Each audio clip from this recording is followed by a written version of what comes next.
E aí pessoal, tudo bem? Estamos aqui para continuar a audioaula de Grécia Antiga, parte 2. Período clássico. Esse período caracteriza-se pelas constantes guerras. As famosas guerras médicas.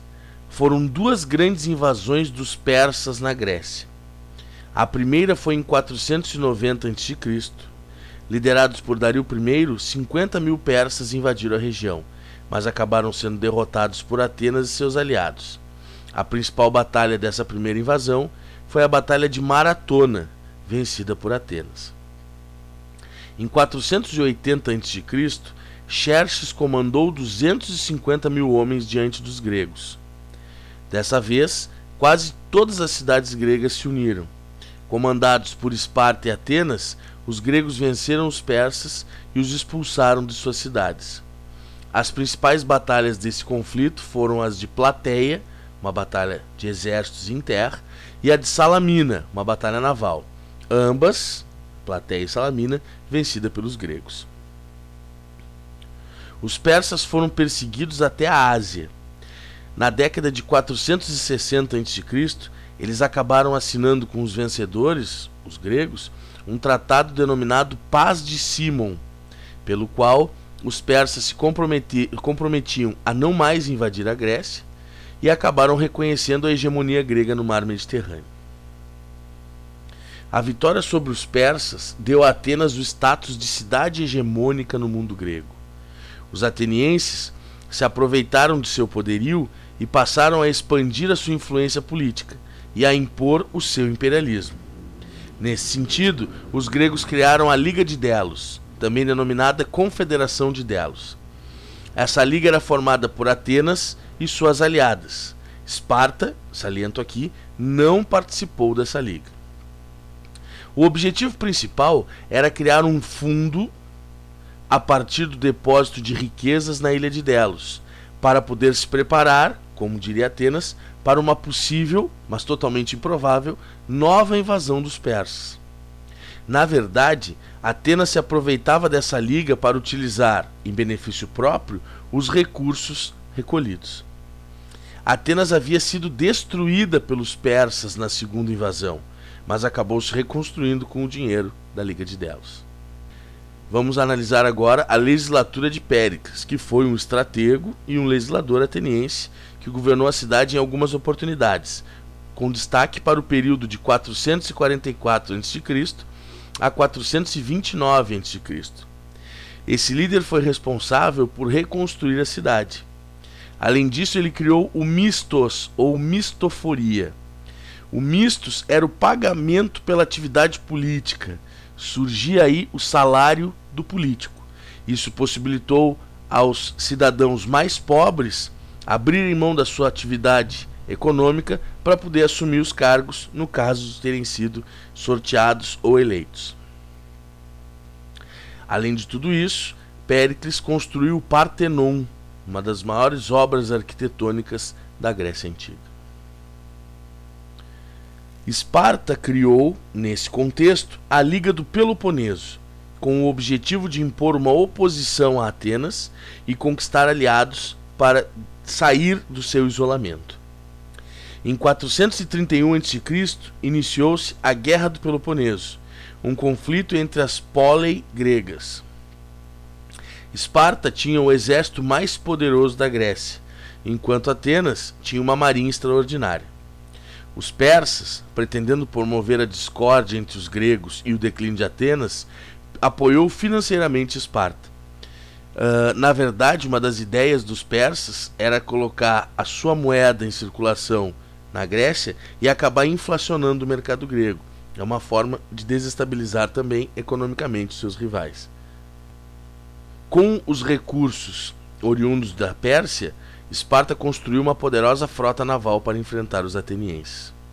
As principais batalhas desse período foram as batalhas de Siracusa, perto da Itália, e de Aigos Pótamos, ambas batalhas vencidas por Esparta e seus aliados. Esparta tornou-se a cidade hegemônica no mundo grego. esse poder, esse controle sobre o mundo grego durou de 404 a.C., quando acabou a Guerra do Peloponeso, até 371 a.C., quando os espartanos foram derrotados por Tebas do general Epaminondas. Durante a sua hegemonia, os espartanos, assim como Atenas havia feito anteriormente, impuseram o seu modelo político. Os atenienses foram obrigados a aceitar um governo oligárquico por imposição de Esparta. Contudo, a democracia voltaria a Atenas após um ano. Após a vitória sobre Esparta, Tebas se tornou a cidade hegemônica dos gregos. Os espartanos e os atenienses se uniram para vencer Tebas, mas logo em seguida voltaram a se enfrentar. Esses conflitos constantes enfraqueceram as cidades-estado gregas, que em 338 a.C., após a derrota na Batalha de Queroneia, foram dominadas pelos macedônios de Filipe II. Era o fim do período clássico e o início do período helenístico. Nós incluímos o período helenístico na história da Grécia porque os seus dominadores, os macedônios, acabaram sendo influenciados pela cultura grega. Então, estudar a história da Macedônia nesse período é estudar um prolongamento da história grega. Por isso a gente inclui. Período helenístico. Filipe II governou os gregos por 2 anos, até ser assassinado. Em 336 a.C., Alexandre o Grande, filho de Filipe II, o sucedeu e passou a ocupar o trono da Macedônia. Após acabar com revoltas na Grécia, Alexandre partiu em 334 a.C. para a conquista do Império Persa. Entre 334 a.C. e 323 a.C., Alexandre conquistou a Ásia Menor, a Fenícia, a Palestina, o Egito, onde foi recebido como filho de Osíris e como um libertador da dominação persa.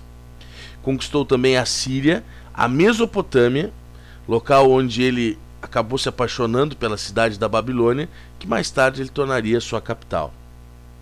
Continuando sua expansão, ele conquistou o atual Afeganistão, a Pérsia e parte da Índia.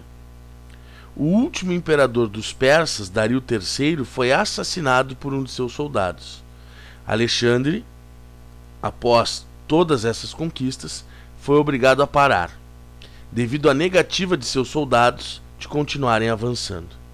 Ele retornou para a Babilônia, onde morreu, segundo alguns autores, de febre, em 323 a.C. Após a sua morte, seu império foi dividido por 3 de seus principais generais. Surgiram então os reinos do Egito, que contava com o Egito, é claro, o da Ásia, contava com a Ásia Menor, Mesopotâmia, Pérsia, além, segundo alguns autores, da Fenícia e da Palestina. E o reino da Macedônia, que incluía a Grécia. Alexandre se notabilizou por respeitar a cultura e a religião dos povos dominados.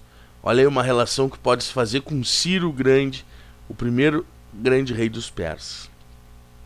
Além disso, ele aceitava, o Alexandre, recrutar soldados entre os povos vencidos. A longa presença dos macedônios no Oriente proporcionou um sincretismo entre as culturas grega e oriental. Dessa mistura de culturas surgiu o helenismo. No século II a.C., a Grécia acabou sendo dominada pelos romanos. É importante salientar que foi fundamental para a mistura das culturas grega e oriental as cidades criadas por Alexandre o Grande. Ele fundou várias Alexandrias, com destaque para Alexandria, fundada no norte do Egito, uma cidade extremamente importante, que vai se tornar um centro cultural e intelectual do mundo antigo e vai abrigar a maior biblioteca da antiguidade, né, com várias obras escritas principalmente em papiro. Bom, vamos falar um pouco da religião dos gregos. Eles eram politeístas. Os principais deuses eram Zeus, pai dos deuses, o grande Deus, Deus do trovão, Deus do céu e da terra.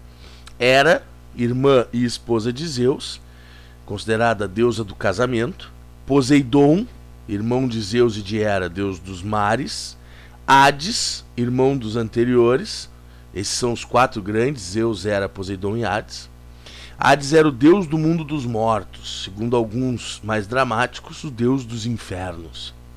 Atena, deusa da sabedoria, filha de Zeus.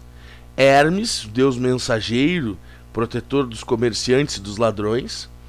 Apolo era associado às artes. É um deus bastante importante, muito cultuado na Grécia. Ártemis, irmã gêmea de Apolo e deusa da caça. Hefestos, deus do fogo, da metalurgia, da forja. Ares, deus da guerra. Ares foi muito mais cultuado pelos romanos, que o chamavam de Marte, daí artes marciais, né? Artes para Marte. As lutas de gladiadores romanos em Roma eram dedicadas ao deus Marte, que é o mesmo Ares. Os gregos já não cultuavam muito. O Ares, a Atena era a deusa da sabedoria, mas também da guerra. E o Ares era o deus da guerra selvagem, a guerra violenta. A Atena era a deusa da guerra estratégica, da guerra inteligente, da guerra pensada. Na sequência, Afrodite, deusa da beleza e do amor, dentre outros deuses. Os romanos acabaram sendo fortemente influenciados pela cultura grega. Então, os deuses romanos eram os mesmos deuses gregos, com nomes diferentes. Esses deuses, tanto gregos quanto romanos, eram antropomórficos, ou seja, forma humana. Existiam algumas outras divindades ou seres divinos que tinham forma antropozoomórfica, como o centauro, o sátiro. O centauro, homem, metade homem, metade cavalo. O sátiro, metade cabra ou bode, metade homem. Vamos analisar agora a herança dos gregos para as sociedades vindouras. Os gregos deixaram para os que vieram a filosofia, o questionamento da filosofia, que segundo alguns, né, ou a maioria, é a mãe de todas as ciências. Quando os gregos começaram a se questionar, não perceberam mais os mitos como suficientes para explicar a origem das coisas, surge a filosofia. Acredita-se que a filosofia tenha surgido por volta do século 8 ou 7 a.C. Não vamos especificar mais a questão da filosofia grega nessa aula, porque posteriormente faremos uma aula específica de filosofia. Além da filosofia, os gregos deixaram para as sociedades vindouras a democracia, o teatro, as Olimpíadas, dentre outras coisas. Para terminar, gostaria de destacar as Olimpíadas gregas. Elas eram realizadas em homenagem aos deuses olímpicos, na cidade de Olímpia. Existiam provas de corrida, de luta, de corrida de biga, de salto em distância, arremesso de peso, de dardo. Existiam várias provas que na verdade foram sendo incorporadas aos poucos. A primeira prova a ser disputada era a corrida. É interessante salientar que os atletas participavam dos jogos totalmente nus, tá? E que ganhavam bastante prestígio, principalmente prestígio, com as vitórias. Essas Olimpíadas eram realizadas de 4 em 4 anos, tá? E os gregos davam muita importância para esses jogos, muitas vezes inclusive parando algumas guerras para poder realizá-los. Com a influência do cristianismo na região, as Olimpíadas acabaram terminando naquele período, e elas voltariam no mundo moderno no final do século XIX. Bem, pessoal, espero que tenham gostado de mais essa audioaula e até a próxima.